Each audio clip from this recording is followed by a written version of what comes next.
La noche del 12 de mayo de 2001, a las 11, en un chalet del barrio de Nervión, en Sevilla, un matrimonio de profesores de la Universidad de Sevilla, considerados entre las mentes más brillantes del país, fue encontrado brutalmente asesinado.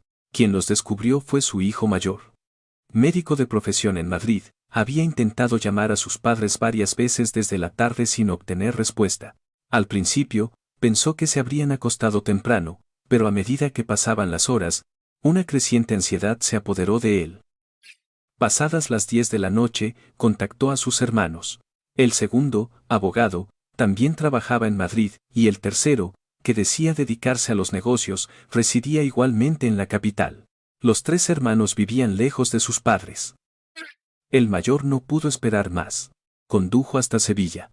Su corazón dio un vuelco en el pecho en el instante en que llegó a la casa de sus padres, poco después de la medianoche.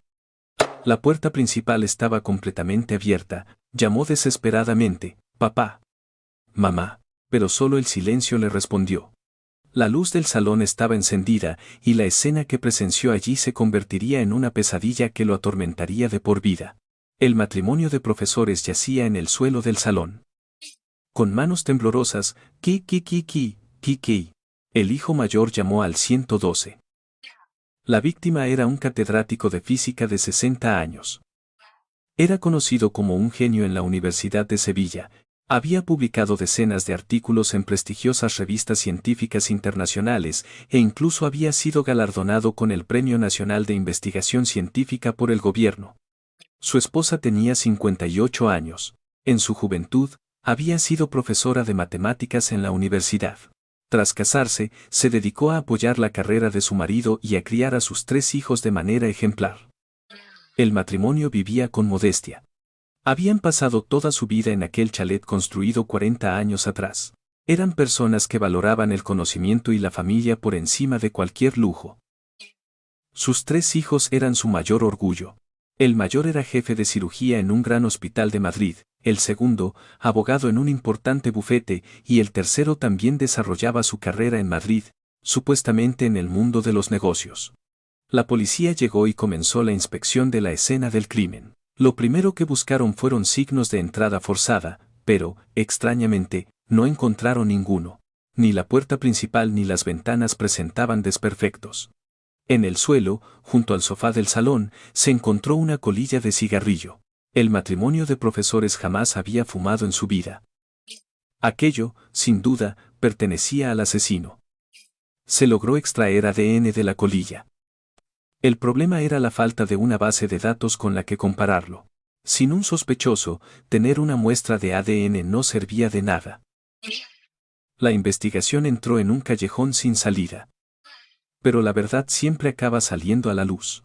Después de 18 largos años, la verdad sobre el caso emergería de la forma más inesperada. El culpable no estaba lejos. Estaba muy cerca, al lado de la persona en la que más confiaban. Un momentito antes de continuar con la historia de hoy. Si os suscribís y le dais a me gusta, nos ayudáis enormemente a seguir contando estas historias. Y, por favor, dejad en los comentarios desde qué ciudad estáis escuchando. Os saludaremos a todos con mucho gusto. En la madrugada del 13 de mayo de 2001, la comisaría de la Policía Nacional de Sevilla era un hervidero. El inspector Delgado, jefe de homicidios, se hizo cargo del equipo de investigación. Era un veterano con 25 años de experiencia. Vamos a examinar la escena de nuevo, a fondo, ordenó. Con la luz del amanecer, se hicieron visibles detalles que habían pasado desapercibidos la noche anterior. Había una leve marca en uno de los cojines del sofá, como si alguien se hubiera sentado y levantado de allí. Sobre una mesita auxiliar junto al sofá, había 2 tazas de té. Parece que las víctimas estuvieron tomando el té con alguien, comentó un agente. Un miembro de la policía científica levantó las tazas con sumo cuidado. Se tomaron huellas dactilares, pero solo correspondían a las 2 víctimas. La colilla seguía siendo la prueba más importante. El equipo la envió al Instituto Nacional de Toxicología y Ciencias Forenses. Unas semanas después, llegaron los resultados. De la colilla se extrajo ADN masculino, completamente distinto al del matrimonio. El problema, como ya sabían, era la falta de una base de datos lo suficientemente amplia para compararlo. En 2001, las bases de datos de ADN no eran tan extensas como hoy en día. Guardemos esta prueba a buen recaudo y sigamos otras líneas de investigación, dijo el inspector Delgado. Se centró en interrogar al entorno. Visitó a los vecinos uno por uno, preguntándoles si habían visto algo extraño aquella noche. La casa del crimen estaba algo apartada de las demás. La mayoría de los vecinos respondieron que no habían visto nada. Sin embargo, un vecino aportó un testimonio crucial. Era un hombre de unos 60 años que vivía a unos 30 metros de distancia. Serían sobre las 10 de la noche. Salí a pasear al perro y vi un sedán oscuro aparcado. La mirada del inspector Delgado se agudizó. ¿Dónde lo vio exactamente? Estaba en el callejón, justo delante de la casa del profesor. Normalmente no hay coches aparcados ahí, por eso me llamó la atención. ¿Recuerda la marca o la matrícula? El hombre negó con la cabeza. Estaba oscuro y no se veía bien. Solo recuerdo que era de color negro. Este testimonio era una pista importante. Sugería que el asesino había llegado en coche. El inspector comprobó si había cámaras de seguridad en las calles cercanas. Pero en 2001, apenas había cámaras de CCTV en las zonas residenciales de Sevilla. La más cercana estaba en una rotonda a 2 kilómetros. Los investigadores consiguieron las grabaciones, pero en ellas aparecían decenas de coches oscuros y la calidad de imagen era tan mala que era imposible identificar las matrículas. Esto no nos lleva a ninguna parte. La investigación volvió al punto de partida. El inspector Delgado comenzó a indagar en la vida de las víctimas. Quería saber con quién se relacionaba el profesor y si tenía algún conflicto con alguien. Sus compañeros de la universidad coincidían en su descripción. Alejandro era una persona verdaderamente afable. Era amable con los estudiantes y se llevaba bien con todos sus colegas. ¿Tuvo alguna vez problemas de dinero con alguien? En absoluto. El dinero no le interesaba. Aparte de su investigación, no le importaba nada más. La universidad tampoco encontró rastro de ningún conflicto. Los amigos del profesor decían lo mismo, había dedicado su vida a la ciencia y apenas tenía vida social. No parece el tipo de persona que se gana enemigos. El inspector negó con la cabeza. La investigación, de forma natural, se dirigió hacia la familia. Estadísticamente, en casos como este, el culpable suele ser un familiar o alguien cercano. El matrimonio tenía 3 hijos. Todos vivían en Madrid, cada uno con su vida. El primero en ser interrogado fue el hijo mayor. Javier, cirujano, 32 años. ¿A qué hora empezó a llamar a sus padres aquella tarde? Sobre las 6, más o menos. Suelo llamarles cada fin de semana para saber cómo están. La voz de Javier todavía temblaba. ¿Podría detallarnos su jornada de ese día? Estuve en el hospital, en una operación, desde las 9 de la mañana hasta las 5 de la tarde. Mis colegas pueden confirmarlo. La comprobación con el hospital corroboró su historia. El hijo mayor estuvo en el quirófano hasta las 5 de la tarde. ¿Y después de salir del trabajo? Me fui a casa. Cené con mi mujer y pasé un rato con los niños. Su esposa confirmó la misma versión. Javier llegó a casa sobre las 6 de la tarde y no salió en dirección a Sevilla hasta pasadas las 10 de la noche. El segundo hijo, Marcos, tenía una coartada similar. Abogado de 30 años, había estado trabajando en su bufete hasta tarde. Estuve en la oficina hasta las 9 de la noche. Mis compañeros son testigos. Los registros de entrada y salida del bufete confirmaban que había salido a las 9. El problema era el tercero, Mateo. El hijo menor tenía 28 años. A diferencia de sus hermanos, decía ser empresario, pero no estaba claro a qué se dedicaba exactamente. ¿A qué se dedica usted? Tengo un negocio de importación y exportación. Traigo mercancía de China y la vendo aquí. ¿Dónde está su oficina? Mateo dudó un instante. Aún no tengo oficina, trabajo desde casa. El inspector Delgado lo observó con una mirada penetrante. ¿Dónde estaba el día de los hechos? Estaba en un hotel en Madrid, en el centro. Me reuní con un cliente para cenar y él me reservó una habitación para que pasara la noche allí. ¿El nombre del hotel? Mateo dio el nombre de un famoso hotel de lujo de Madrid. El inspector solicitó inmediatamente una comprobación al hotel. Unos días después, llegó la respuesta. El 12 de mayo por la noche, había una reserva a nombre del hijo menor y se confirmaron los cargos a su tarjeta. A las 9 de la noche, 150 euros en el restaurante del hotel. A las 10, 300 euros en el bar. A las 11, 200 euros por el servicio de habitaciones. A la 1 de la madrugada, 100 euros en el salón del hotel. Era una coartada perfecta. A las 11 de la noche, la hora del crimen, el tercer hijo estaba pidiendo el servicio de habitaciones en un hotel de Madrid. Los tres hijos tienen coartadas sólidas, informaron los investigadores. Era el momento de examinar el patrimonio. Un gran número de asesinatos tienen un móvil económico. La investigación reveló que el patrimonio del matrimonio ascendía a unos 3 millones de euros. El chalet de Sevilla estaba valorado en 800.000 euros, un piso en el barrio de Salamanca de Madrid en 1,5 millones y el resto en acciones y depósitos bancarios. Es más de lo que pensaba. Al parecer, la familia de la esposa era adinerada. Ella había sabido invertir bien el patrimonio que recibió al casarse. La herencia estaba clara, sin cónyuge, se repartiría a partes iguales entre los tres hijos. 1 millón de euros para cada uno.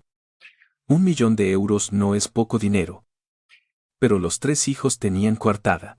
Además, el primero y el segundo ya eran personas de éxito. ¿Y qué hay del tercero? Dice ser empresario, ¿le va bien el negocio? El inspector Delgado decidió investigar más a fondo al hijo menor.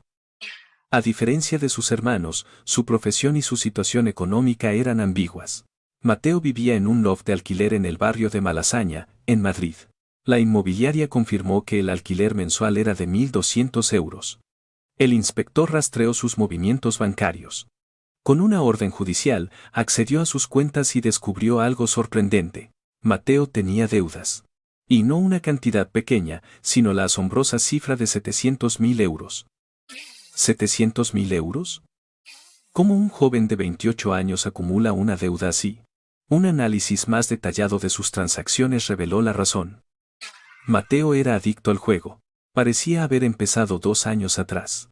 Comenzó con partidas de cartas amistosas con amigos y poco a poco se fue hundiendo. Frecuentaba timbas ilegales donde perdía dinero, y para recuperarlo, apostaba cada vez más fuerte. El origen de la deuda también era un problema. No provenía de bancos, sino de prestamistas. Con un interés del 5% mensual, tenía que pagar 35.000 euros solo de intereses cada mes. El inspector Delgado hizo un cálculo rápido. La herencia que Mateo recibiría era de 1 millón de euros. Con una deuda de 700.000, le quedarían 300.000. El móvil es más que suficiente.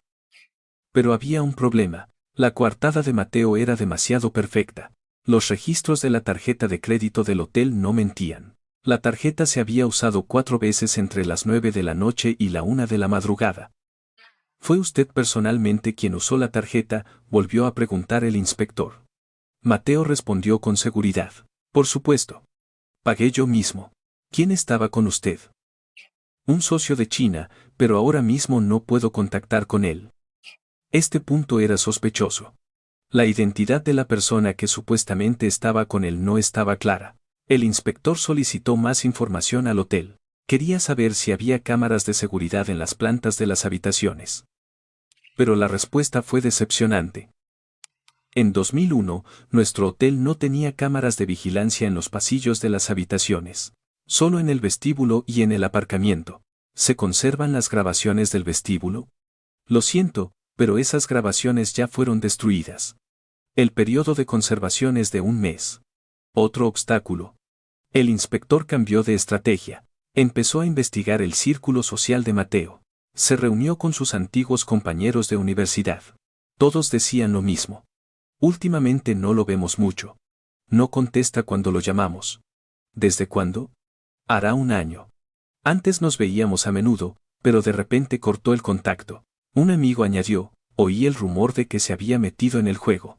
Por eso todos nos distanciamos. Su problema con el juego era conocido en su entorno. El inspector volvió a citar a Mateo y lo presionó. Tiene una deuda de 700.000 euros por el juego, ¿verdad? El rostro de Mateo se tornó pálido. ¿Cómo sabe eso? Cuando sus padres murieran, recibiría 1 millón de euros. Pensaba saldar la deuda con eso, ¿no es así? No, Yo nunca haría algo así a mis padres. Imposible. Mateo lo negó con vehemencia. ¿De verdad estuvo en el hotel esa noche? Ya le he dicho que sí. ¿Ha visto los registros de la tarjeta? Los registros de la tarjeta. Ese era el único escudo que protegía a Mateo. El inspector se encontraba en un dilema. El móvil era evidente, pero la coartada era perfecta.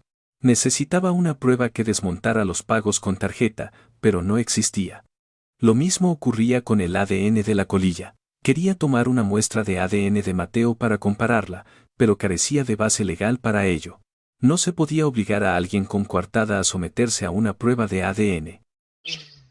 Finalmente, la investigación se estancó. El inspector Delgado solicitó que la prueba de la colilla se conservara en el Instituto Nacional de Toxicología y Ciencias Forenses. Creía que, algún día, sería útil, por si surge la necesidad de compararla en el futuro. Un técnico de laboratorio selló la prueba con cuidado. Y así, la evidencia fue almacenada en un congelador. Todos los registros de la investigación inicial de 2001 también se archivaron. Entre ellos, había un registro de comunicaciones. La noche del crimen, a las 10:30, el teléfono móvil de Mateo se había conectado a una antena de telefonía en el distrito de Nervión, en Sevilla. Sin embargo, en aquel momento, los investigadores no le dieron mayor importancia. La coartada parecía tan sólida. En otoño de 2001, el caso se clasificó como no resuelto. Había un sospechoso sin pruebas y una prueba sin un sospechoso al que vincular. Una situación irónica. El inspector Delgado se reunió una última vez con Mateo. Algún día, la verdad saldrá a la luz. Mateo no dijo nada. Simplemente, lo miró con una frialdad glacial. El expediente del caso fue guardado en un cajón. Pero la verdad no había desaparecido. Permaneció oculta en la oscuridad durante 18 largos años, preparándose para salir al mundo de la forma más inesperada.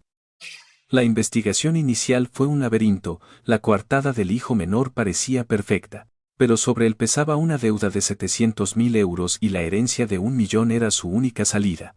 El instinto del investigador apuntaba a Mateo, pero todo se desmoronaba ante el muro de los registros de la tarjeta del hotel. Amigos, 18 años después, la confesión de un hombre en su lecho de muerte comenzaría a encajar todas las piezas de este rompecabezas. No os perdáis la impactante verdad que se desvelará en la continuación de esta historia. Martes, 17 de septiembre de 2019, 2 de la tarde. Sonó el teléfono en la recepción de la comisaría de la Policía Nacional de Sevilla. Dígame, quisiera hablar con el responsable del caso del asesinato del matrimonio de profesores de la universidad, ocurrido en 2001. El agente que atendía la llamada se quedó perplejo. ¿Por qué alguien preguntaba de repente por un caso de hacía 18 años? ¿Puedo preguntarle el motivo de su llamada?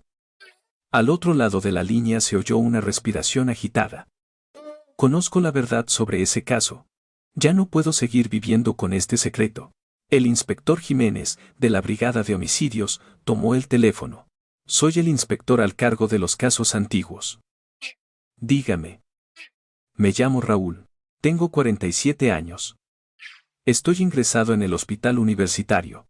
¿Está usted en el hospital? Sí. Me han diagnosticado un cáncer de páncreas terminal. Me han dicho que me quedan unos 3 meses de vida. El semblante del inspector se tornó serio. ¿Qué es lo que quiere contarnos? Quiero hablar con usted en persona. Puede grabar la conversación o tomar notas. Le contaré todo lo que sé. 1 hora después, el inspector Jiménez y un compañero llegaron al hospital. La habitación estaba en la 5ª planta, en la unidad de oncología. Al abrir la puerta, vieron a un hombre demacrado tumbado en la cama. Era Raúl. Se notaba que en otro tiempo había sido un hombre corpulento, pero ahora era piel y huesos. Han venido. El inspector acercó una silla y sacó una grabadora. Voy a empezar a grabar, 17 de septiembre de 2019, 3 de la tarde. Declaración del testigo Raúl. Raúl comenzó a hablar lentamente. En 2001, yo tenía 29 años. Acababa de terminar la universidad y buscaba trabajo. Su voz era débil, pero clara. Tenía un compañero en la universidad. Sus padres eran el matrimonio de profesores asesinado. Era el hijo menor, Mateo. El inspector asintió. Fue sobre abril de 2001. Mateo nos pidió a mí y a otro amigo que nos reuniéramos con él. Quedamos en una cafetería en Madrid. Raúl hizo una pausa para tomar aliento y continuó. Allí, nos hizo una propuesta increíble. Dijo que quería deshacerse de sus padres. Nos ofreció 300.000 euros a cada uno si le ayudábamos. ¿300.000 euros?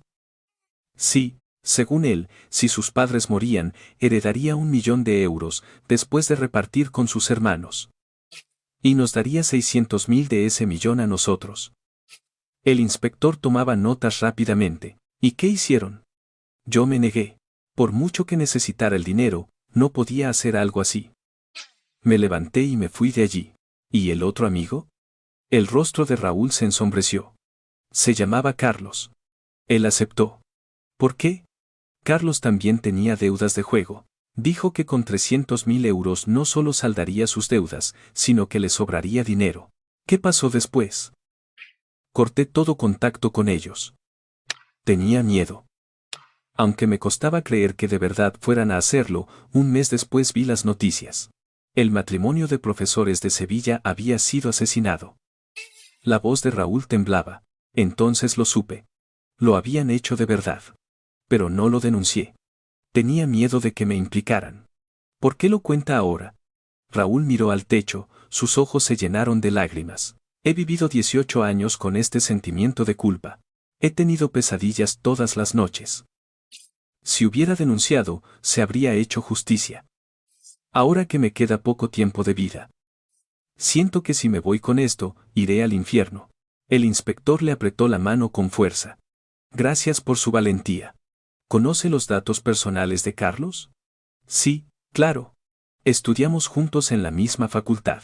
Raúl le dio el nombre completo de Carlos, su fecha de nacimiento y la última dirección que conocía. ¿Sabe cómo se llevó a cabo el plan esa noche? No conozco los detalles, pero oí que el plan era que Mateo se fabricara una coartada en un hotel mientras Carlos se encargaba del trabajo sucio. No lo recuerdo con exactitud, pero eso era más que suficiente. Aquella tarde, se convocó una reunión de urgencia en la comisaría de Sevilla. Un caso sin resolver durante 18 años volvía a salir a la superficie. El inspector Jiménez informó sobre la declaración de Raúl. Todos en la sala de reuniones escuchaban conteniendo la respiración. ¿Qué credibilidad tiene el testimonio de Raúl? Preguntó el comisario. Jiménez respondió, un hombre en su lecho de muerte no tiene motivos para mentir. Además, ha mencionado nombres y cifras concretas. ¿Se conservan los archivos de la investigación de 2001? Sí, están todos guardados. En particular, el ADN de la colilla encontrada en la escena del crimen está conservado en el Instituto Nacional de Toxicología. Los ojos del comisario brillaron. Entonces, solo tenemos que compararlo con el ADN de Carlos. Exacto. Se formó un equipo de investigación de inmediato, liderado por el inspector Jiménez, con 3 agentes de la policía científica y 4 de homicidios. Lo primero era encontrar a Carlos. Fueron a la dirección que Raúl les había dado, pero allí ya vivía otra persona. Una consulta en el registro reveló que Carlos vivía actualmente en Getafe, en la Comunidad de Madrid. 47 años. Vendedor de coches de segunda mano. En marcha. El equipo se dirigió a Getafe. Sobre las 4 de la tarde, llegaron a un polígono de venta de coches de segunda mano. Era donde trabajaba Carlos. En un rincón del polígono, lleno de coches, había una pequeña oficina. El letrero decía Motores Carlos. Dentro, había un hombre sentado.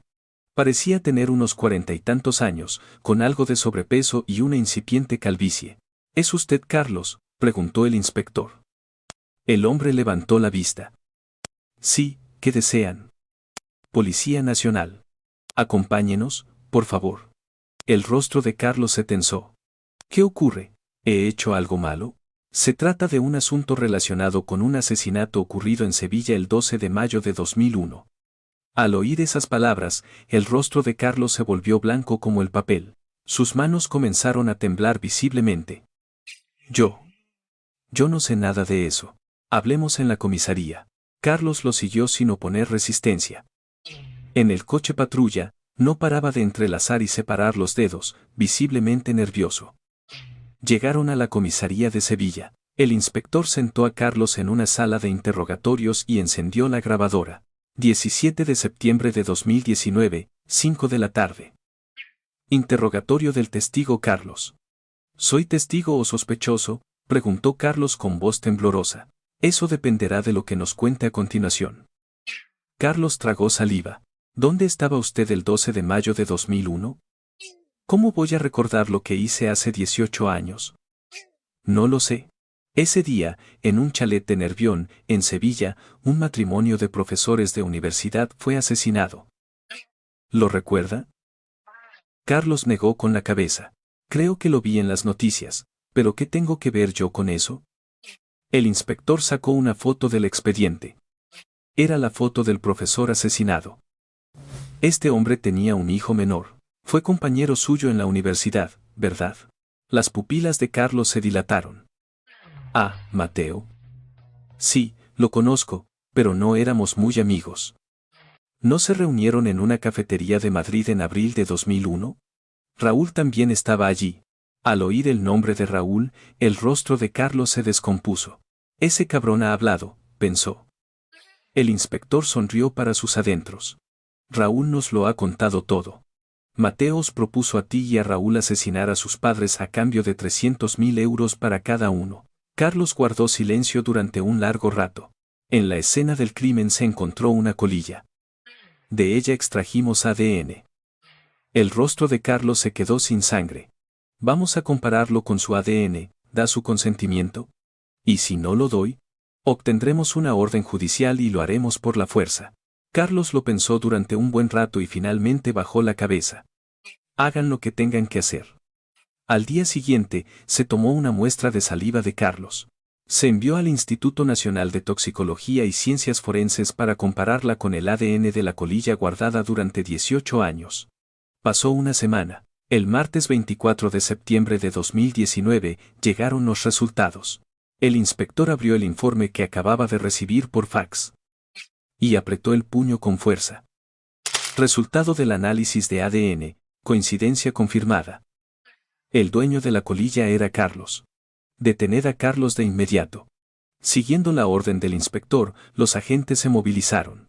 Carlos fue detenido en su domicilio de Getafe. ¿Qué hacen? Yo no he hecho nada. Carlos se resistió, pero fue inútil. Las esposas se cerraron sobre sus muñecas.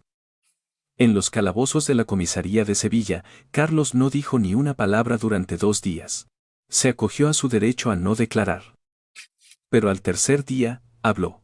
Quiero declarar sin abogado. El inspector entró en la sala de interrogatorios. Carlos estaba sentado, con el rostro hundido. Adelante. Carlos suspiró profundamente. Es cierto que estuve en esa casa, era su primera confesión. ¿Por qué fue? Me lo pidió Mateo. Él lo planeó todo. Con voz temblorosa, Carlos comenzó a relatar lo que ocurrió aquel día. En abril de 2001, Mateo me llamó. Quedamos en una cafetería en Madrid. Raúl también estaba allí. Su testimonio coincidía con el de Raúl. Mateo dijo que tenía una herencia de 1 millón de euros que recibiría de sus padres, pero que las deudas lo estaban volviendo loco. Dijo que quería acelerar su marcha. ¿Y qué hizo usted? Al principio, yo también iba a negarme. Pero Mateo me ofreció 300.000 euros. Con ese dinero, mi vida podía cambiar. Carlos se cubrió el rostro con las manos. Raúl se levantó y se fue. Pero yo me quedé. ¿Y después? Mateo trazó un plan. Fijó la fecha para el sábado 12 de mayo por la noche. Yo tenía que ir a un hotel en su lugar para crearle una coartada. ¿Cómo, exactamente? Carlos habló lentamente. Quedamos sobre las 6 de la tarde en el centro de Madrid. Mateo me dio la confirmación de la reserva del hotel y su tarjeta de crédito, y Mateo, él se fue primero a Sevilla. Dijo que había llamado a sus padres para decirles que pasaría a verlos un momento. El reparto de tareas era claro. Yo, siguiendo el plan, hice el check-in en el hotel a las 9 de la noche. Firmé con el nombre de Mateo y cené en el restaurant. ¿Solo? Sí, solo. A las 10 fui al bar a tomar algo y a las 11 pedí servicio de habitaciones. Pagué con la tarjeta de Mateo, actuando como si fuera él. ¿Los empleados del hotel no sospecharon? Si tienes la tarjeta, no te piden el DNI. Solo les importa que pagues. En 2001, la verificación de identidad no era tan estricta como ahora. ¿Y después? Me quedé en el hotel. A la 1 de la madrugada, incluso fui al salón y volví a usar la tarjeta. El inspector entornó los ojos. Entonces, ¿quién mató a los padres? Carlos bajó la cabeza. Mateo. Lo hizo él mismo. La colilla encontrada en la escena del crimen tiene su ADN. ¿Cómo lo explica? Carlos se detuvo un momento. Ah, eso. Eso fue unos días antes. A principios de mayo, creo. Mateo me presentó a sus padres. Dijo que era un buen amigo. Fui a su casa, tomamos un té y fumé un cigarrillo. El inspector anotó meticulosamente toda la declaración. ¿Cuándo recibió los 300.000 euros? A partir de 2 años después. Mateo me los fue dando poco a poco. 60.000 euros al año durante 5 años. ¿Por qué no se los dio de una vez? Dijo que para no levantar sospechas. Si de repente aparecía con una gran suma de dinero, sería extraño. Era un tipo muy calculador. Con la confesión de Carlos, el inspector citó de nuevo a Mateo. El 27 de septiembre de 2019, Mateo fue convocado. Habían pasado 18 años, tenía ahora 46 años. Su pelo estaba canoso y su rostro surcado de arrugas. ¿Cuánto tiempo?, dijo el inspector. Mateo sonrió con frialdad. ¿A qué debo su llamada? ¿Conoce a un tal Carlos? El rostro de Mateo se endureció. Un compañero de la universidad, sí. ¿Por qué? Lo ha confesado todo. Mateo no dijo nada. Solo apretó la mandíbula con fuerza. Carlos dice que mientras usted le fabricaba una coartada en el hotel, usted fue a Sevilla y mató a sus padres. Es mentira, cortó Mateo. Yo estaba en el hotel ese día. Tienen los registros de la tarjeta. Sabemos que esa tarjeta la usó Carlos. ¿Tiene pruebas? El inspector sacó el registro de entrada del hotel. Esta es la firma en el check-in de la habitación reservada a su nombre. Un análisis grafológico ha determinado que fue escrita por Carlos. El rostro de Mateo comenzó a desfigurarse. Carlos ha usurpado mi identidad. Yo no sabía nada. Hemos revisado los registros de comunicaciones de la investigación inicial de 2001. La noche del crimen, a las 10:30, su teléfono móvil se conectó a una antena en Nervión, Sevilla. El rostro de Mateo se volvió lívido. Eso es un error, yo estaba en el hotel, los registros de comunicaciones no mienten. Alguien podría haberme cogido el teléfono. ¿Quién? Mateo no pudo responder. Las declaraciones de ambos chocaban frontalmente.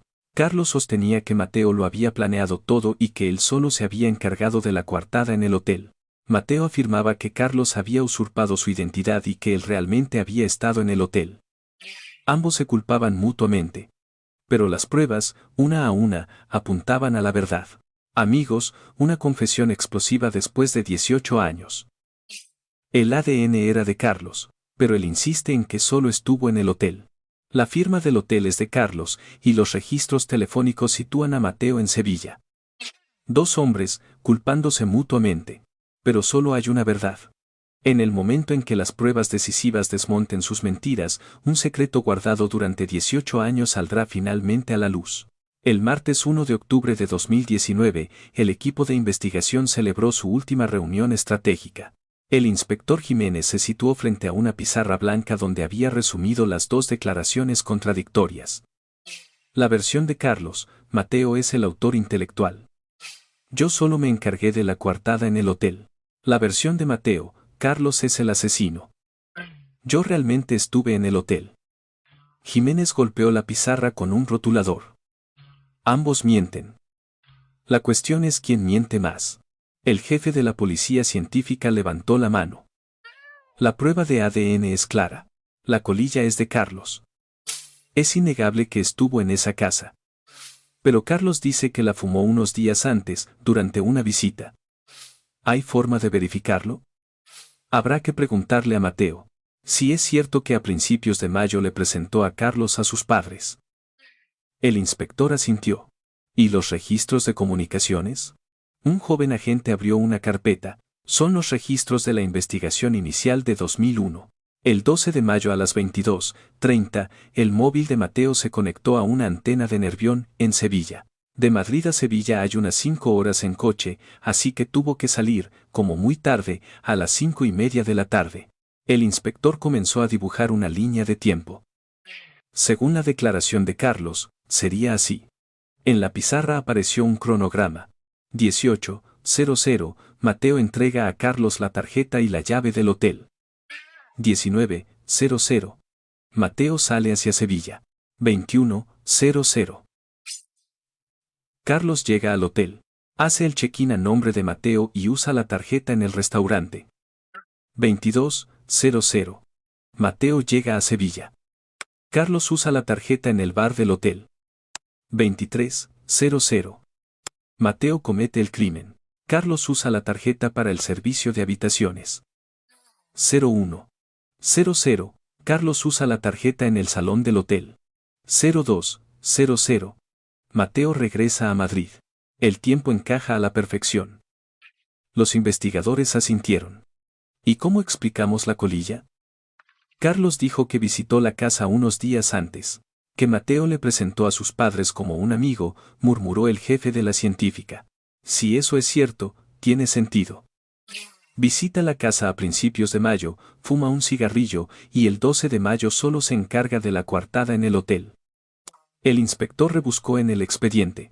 Entre 2003 y 2008, los registros bancarios muestran que Mateo transfirió un total de 300.000 euros a Carlos. Exactamente 60.000 euros al año durante 5 años. ¿No es mucho dinero por encargarse de una coartada?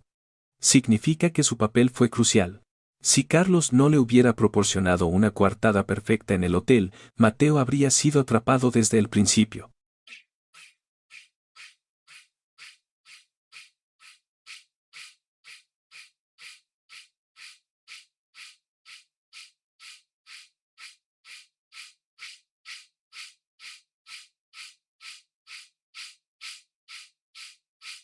¿Qué hacemos ahora?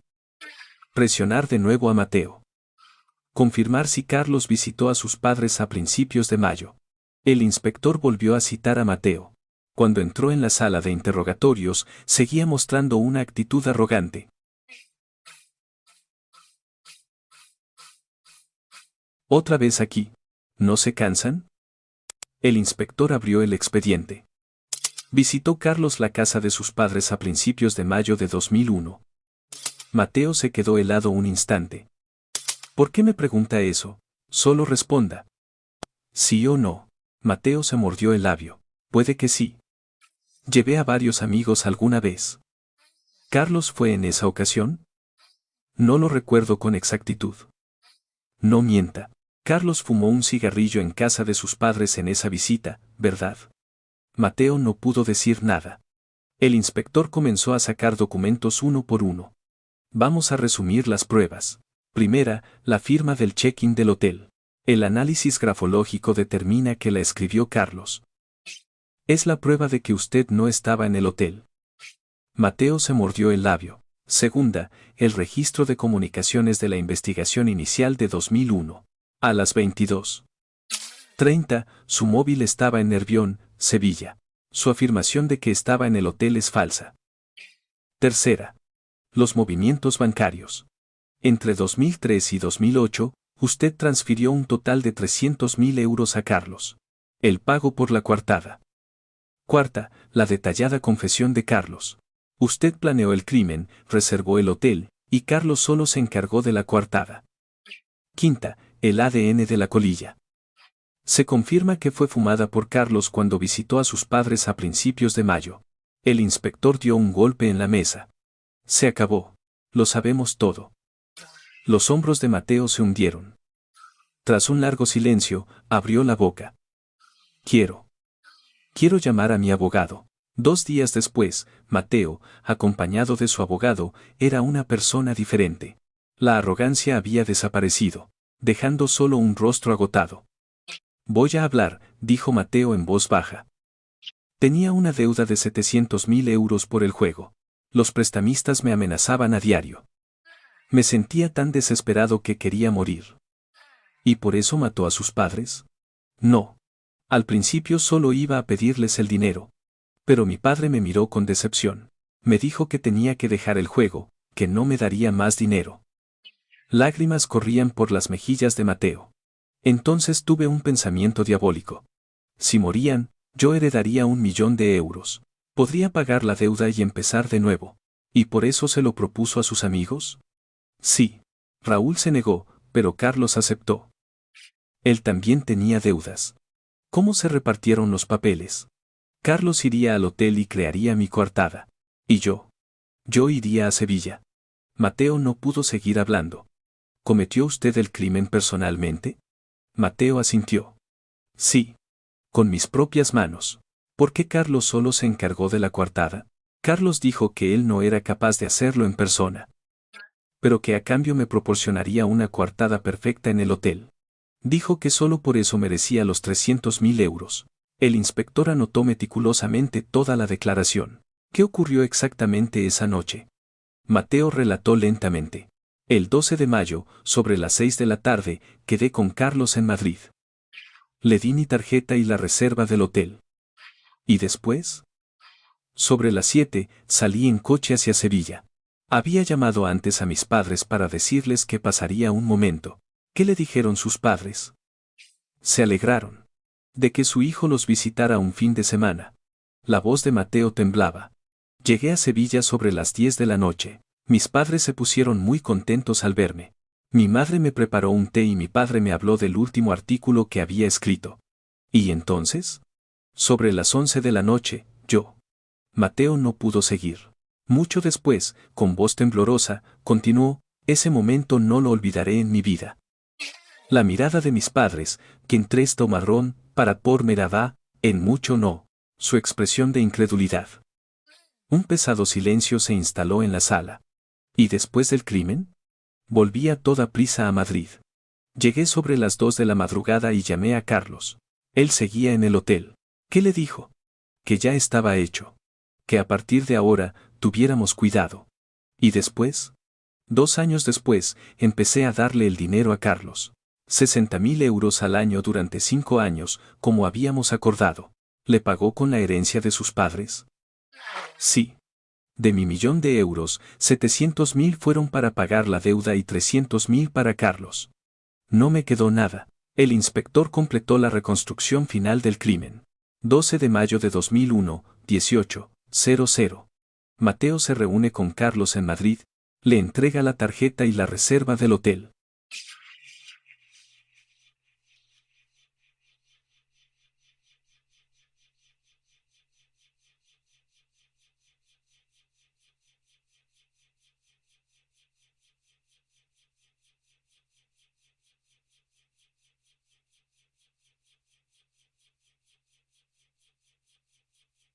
Veintiuno, 00. Carlos llega al hotel, hace el check-in a nombre de Mateo y usa la tarjeta en el restaurante.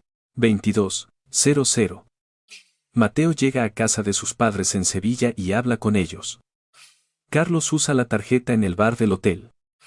23:00. Mateo comete el crimen. Carlos pide servicio de habitaciones. 00:00. Mateo inicia el regreso a Madrid. 01:00. Carlos usa la tarjeta en el salón del hotel. 02:00. Mateo llega a Madrid y contacta con Carlos. Fue una conspiración perfecta, pero 18 años después, la confesión de conciencia de Raúl lo derrumbó todo. En marzo de 2020, comenzó el juicio. Mateo fue acusado de parricidio y Carlos de complicidad en asesinato.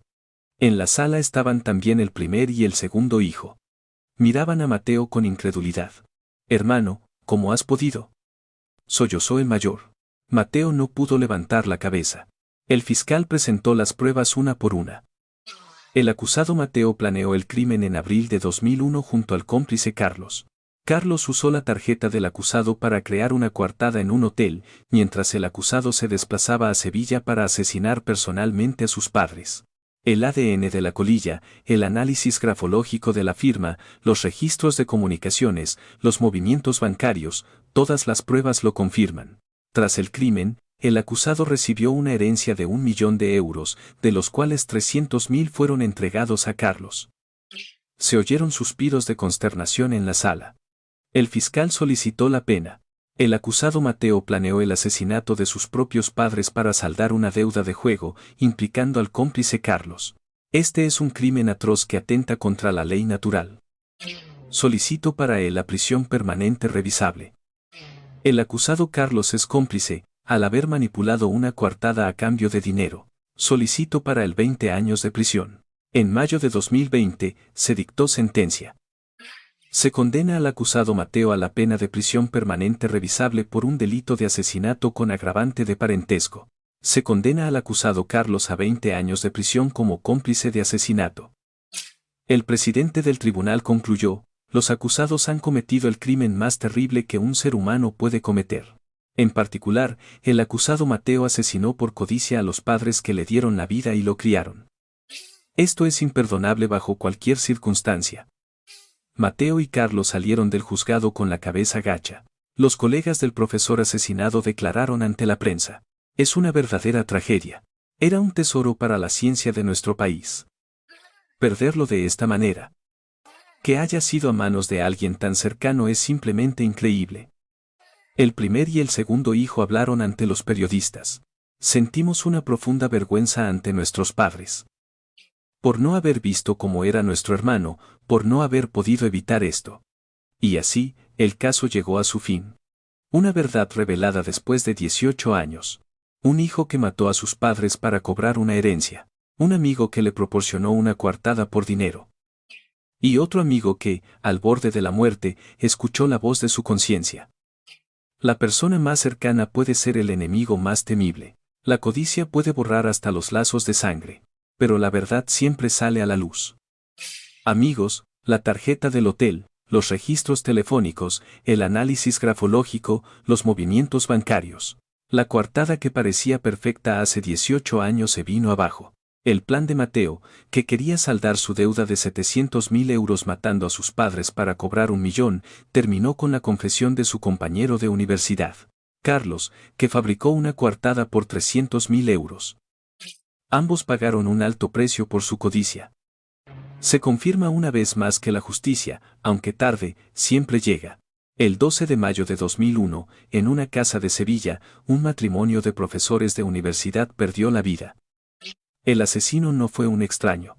Fue su propio hijo menor, Mateo, ahogado por una deuda de juego de 700.000 euros, sabía que si sus padres morían, heredaría 1 millón.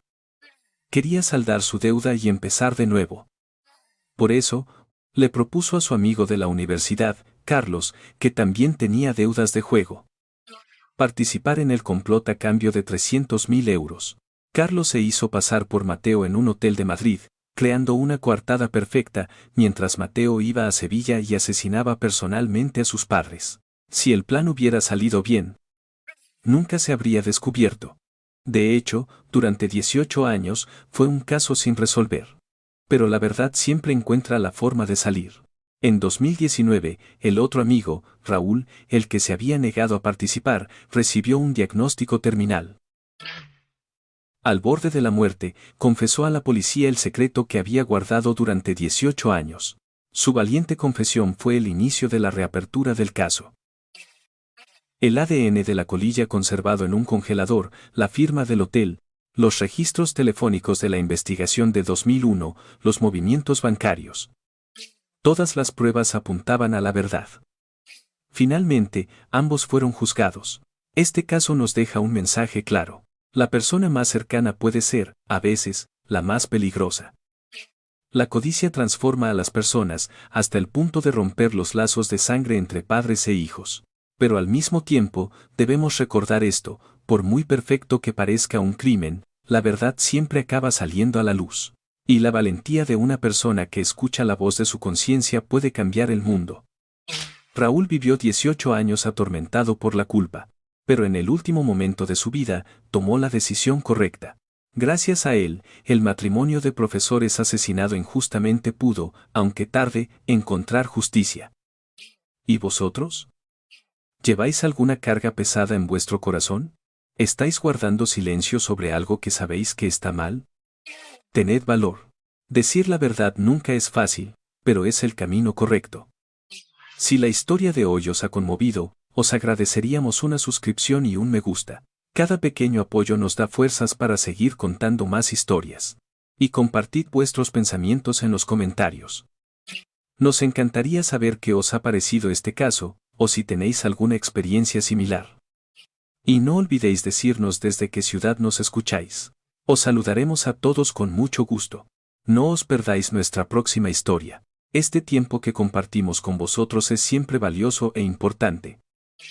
Muchas gracias por habernos escuchado hasta el final. Cuidaos mucho y pasad un tiempo feliz con vuestras familias.